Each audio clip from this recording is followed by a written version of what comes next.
All right, let's go. Hey, if you're not subscribed, please do so. Throw up a thumbs up, give me a like, let me know how it's going for you. There's a free version of this PDF in the directions. It's in Spanish, Espanol, and English. All right, well, let's go ahead and do it. Go ahead and perform some operations on these things. Come on back, see how you did. We'll do some math together. All right, first thing I'm going to do is I'm going to identify the slope. So the slope is always the rate of change, which is that number in front of x in this case. So that's going to be negative 3 divided by 2. Remember, that's rise over run. The y-intercept is the constant term. That's the number you get when you let x be 0. So 0, 4. Now we're going to graph it. To graph it, you first plot that y-intercept of 4. And then I'm going to go down 3 over 2. Down 3 over 2. That gives me 2 more solutions. I'm going to go ahead and connect these solutions to show the infinite number of solutions, because there's so many we cannot name them all. So that's why we graph. That problem is done. All right, let's keep going. That was slope intercept form, by the way, y equals mx plus b. This is standard form, ax plus by equals c. Notice you have an a value of negative 1. So a equals negative 1. You have a b value of 4. And you have a c value of 4. So to find the x-intercept, you let y be 0, and you divide c by a. So that's 4 divided by negative 1 is negative 4. The y value is 0. To find the y-intercept, you let x be 0, and solve that for y. Divide both sides by 4. 4 divided by 4 is 1. So when x is 0, y is 1. I'm going to plot those two ordered pairs. Negative 4, 0, 0, 1. And now I know that every ordered pair that is between them and beyond them in a line, in the pattern of a line, will also be solutions. So it goes on forever, and every ordered pair on that line is a solution for that, even the fractions and decimals. All right, that's done. Let's nail this front page, people. Okay, this is called horizontal and vertical. So a horizontal line and a vertical, well, this is vertical, this is horizontal. So x must always be negative 3. Y can be anything, but x must always be negative 3. So notice I'm going to go where x is negative 3. But x is negative 3 right there, and there, and there, and there, and there. The y value is changing, but x is always negative 3 on that vertical line. So that is the line x equals negative 3. It goes up and down forever. Every ordered pair on that line has an x value of negative 3. Now I'm going to go where y is 1. Oh, y is 1 there, and there, and there, and there, and there. Everywhere on that horizontal, y is 1. So I'm going to graph all the ordered pairs where y is 1. Arrows on the end because it goes on forever. Those are the two equations graphed. So that's y equals 1. That's x equals negative 3. Now they want us to find a point of intersection. Well, the point of intersection is right there. That point has an x value of negative 3 and a y value of 1. We're done. Front page is done. Woo! All right, let's keep focusing on success. At Phil's farm, there's a water storage tank. The tank holds 2,700 gallons. That's important. Phil went to the beach. Oh, good job, Phil. And the tank has a leak. Oh, no. The tank is losing water at an average rate of 3 gallons per minute. That is my rate. We're going to create a function, g of m, where m is the input value and g of m is the output value. I already did that. I highlighted them, so that's done. What is the initial amount? Well, that's how many gallons are in the tank. What is the rate of change? That's 3 gallons per minute. Now, because it's losing water, that means our rate is a negative rate, right? We're decreasing in value. So I'm going to put a negative in front. Now I'm going to write my model. G of M is equal to the rate times the input variable plus the initial amount. All right, so far so good. So far so good. Okay, now we got to do a table of values. After m minutes, 5 inputs and 5 outputs must include min and max. So the minimum minutes is 0, and it hadn't sprung a leak yet, so we still have 2,700 gallons in it. How do you find the maximum? How you find the maximum is you take the total number of gallons and you divide it by the rate at which it flows, and that's going to give me 900. That means it took 900 minutes for the tank to get to 0 gallons. Once it gets to 0 gallons, it's not leaking anymore because there's no water left. Now I'm just going to pick 3 ordered pairs in the middle. I'm going to go 200, 500, and 700. I just chose them. You could have done 150. You could have done a lot of things, but they have to be in the middle of the min and the max. That's what's important. Okay, let's fill in that table. I'm just going to go right to my calculator. So, -3 times 200. So after 200 minutes, there's going to be 2,100 gallons of water left. So notice the water's decreasing. Now I'm going to do -3 times 500. That's 1,200 gallons of water. So that's how much is left after 500 minutes. Now I'm going to do 700. Ooh, now I only have 600 gallons left. You can see the water's decreasing as time is increasing. Okay, graph, is it continuous or non-continuous? This is continuous because water is continuously leaking. Right? It's not just being bailed out a bucket at a time. It's constantly leaking at a rate. So it's constantly leaking out over time. And it can be leaking for minutes, hours, seconds, right? Leaking. And there's numerous ways to say this. All right, now let's graph it. So I got minutes. That's here. I got to go to 900. So I'm going to do increments of 100. And I got gallons. I got to go to 2,700. So I'm going to do increments of 300. Okay. 0.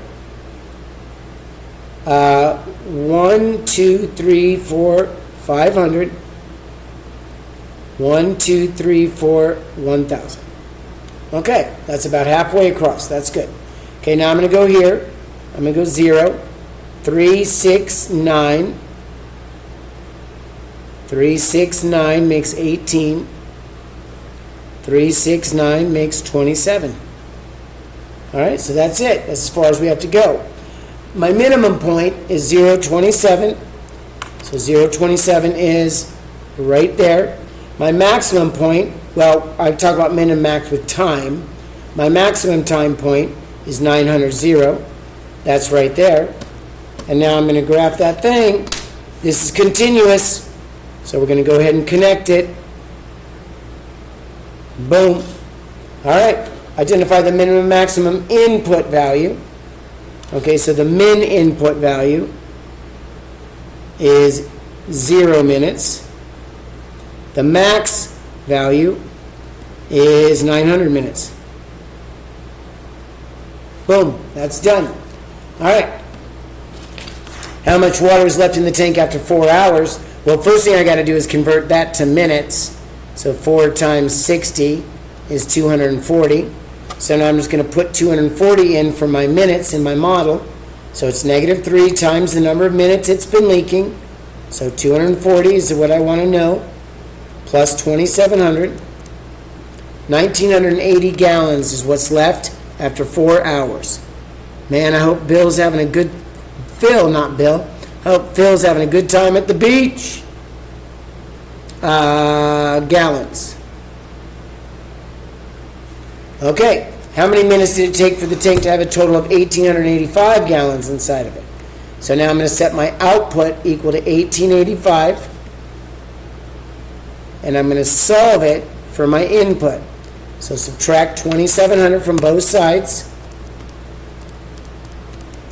I get negative 815.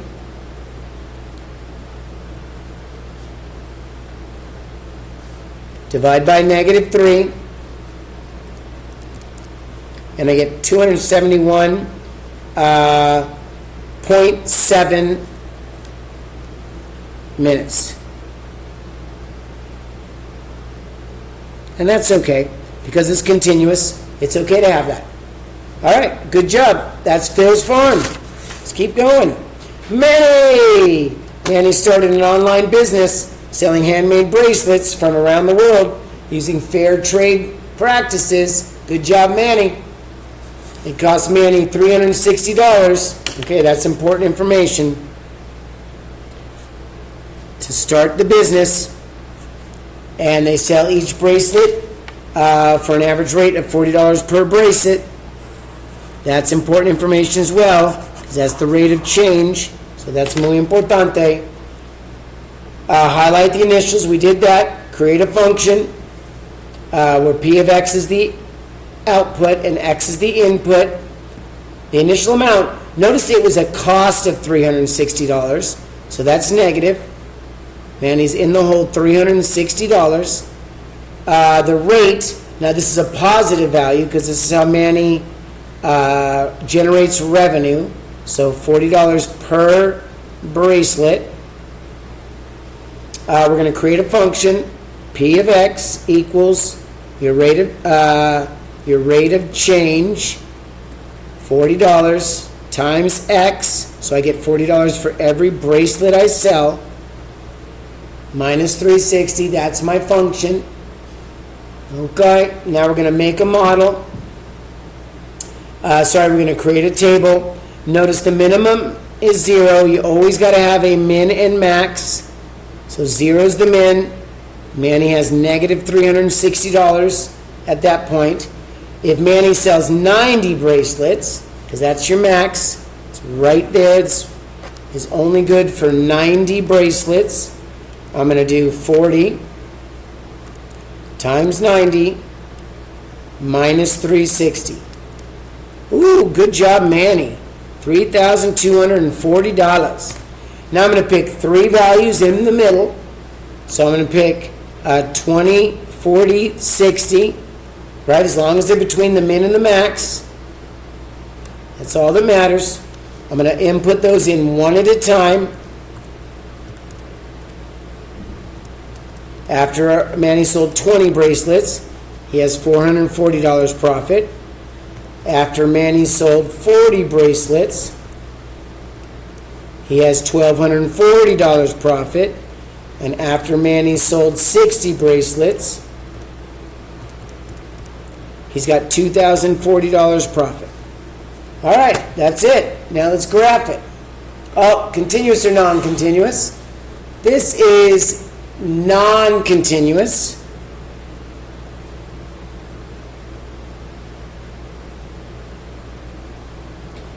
Since you cannot sell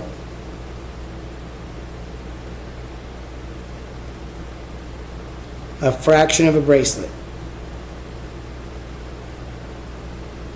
So not all inputs are valid. You got to look at the inputs and outputs, right? That's important. You got to ask yourself, can they be non-whole numbers? Can they be non-counting numbers? Or do they have to be, or can they be fractions? And that really dictates what they are. Whether it's continuous or non-continuous is what I mean. All right, let's do this. So, the bracelets are right there. I'm going to do increments of, I could do increments of 5 or 10. I'm going to do increments of 10. The money, the profit, it goes here. And again, I'm going to do increments of 300. Okay, I could have done 200, but I chose 3. All right, so 0, 10, 20, 30, 40, 50, 10, 20, 30, 40, 100. All right, now I'm going to go here, and I'm going to go to negative 300, negative 6, so there's negative 600. All right, there's 369, 3618, 3627, 3636. Okay, now let's plot some points. 0, negative 360, that's about there. 90, 3240, so 90. 3, there's 333, so it's a little bit below that. Now remember, this is non-continuous, so I'm going to go ahead and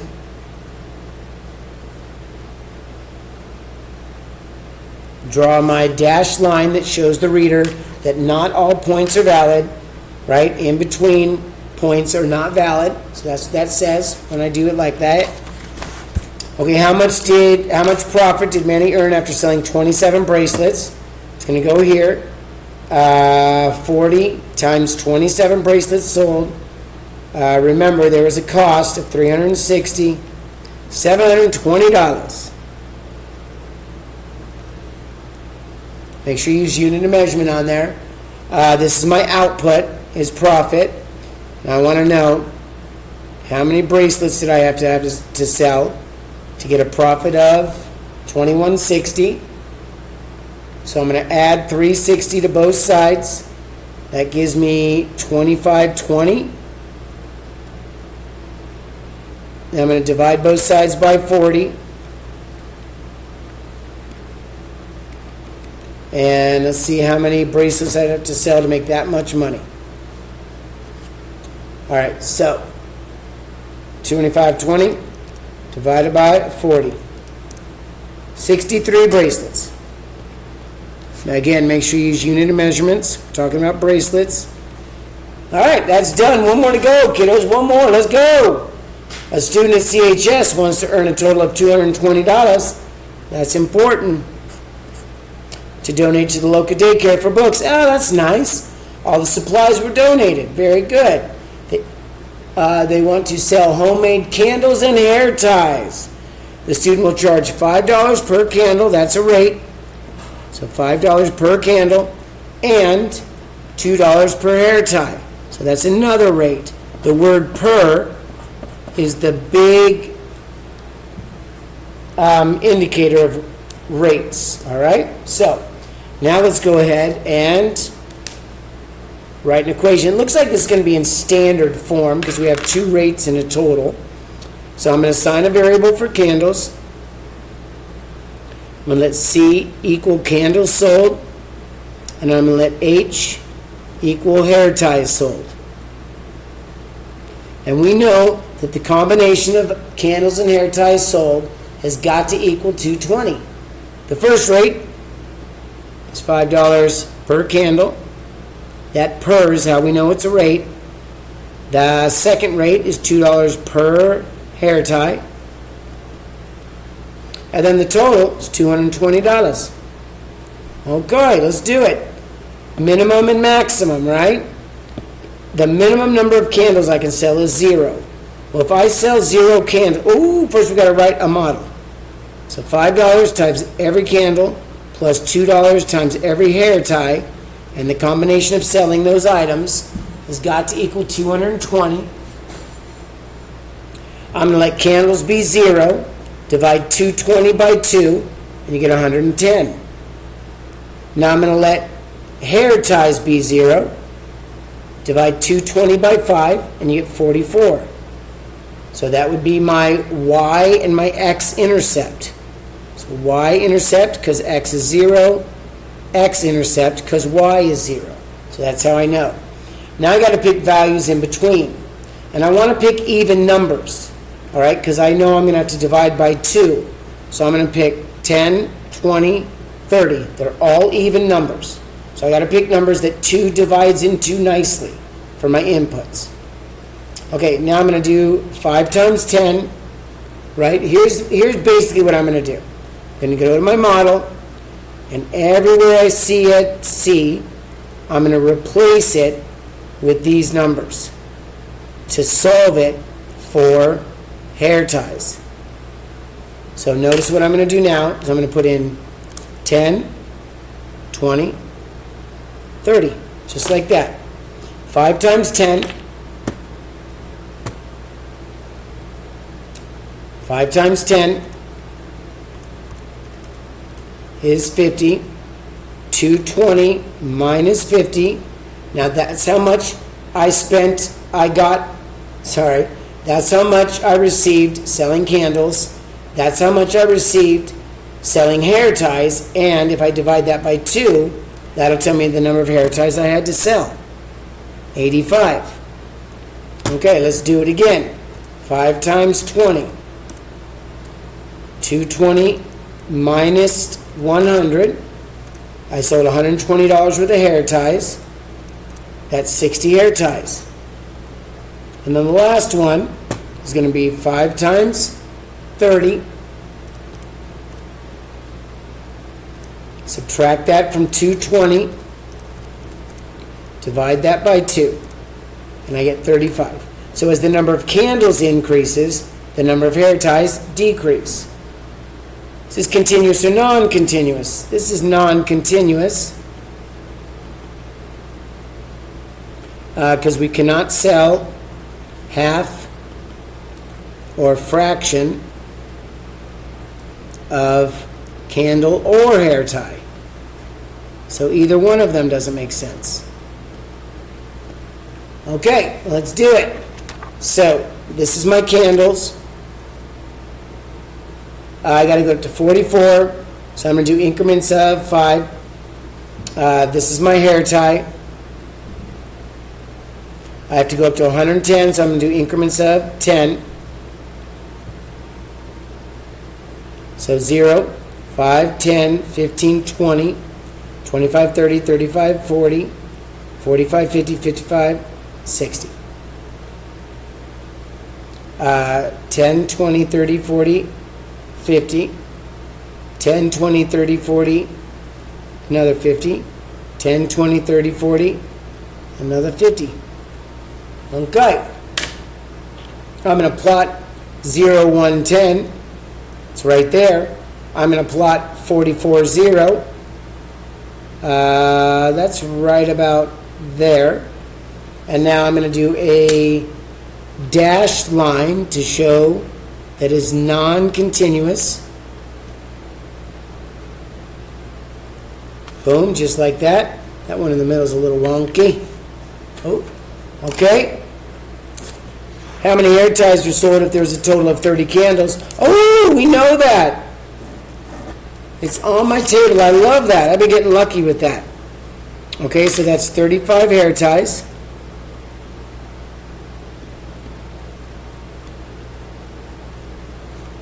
How many candles were sold if there was a total of 35 hair ties? Hold on, what? That's the same as this. That's crazy. 30 candles. I like that. Okay. Is it possible to reach a target of exactly 220 if 18 candles were sold? Well, let's find out. So my model would be 5 times 18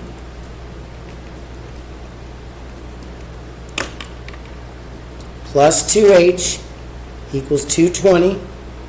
That's 90. Subtract 90. Divide by 2. That would be 65. So yes, since exactly 65 hair ties would have to be sold.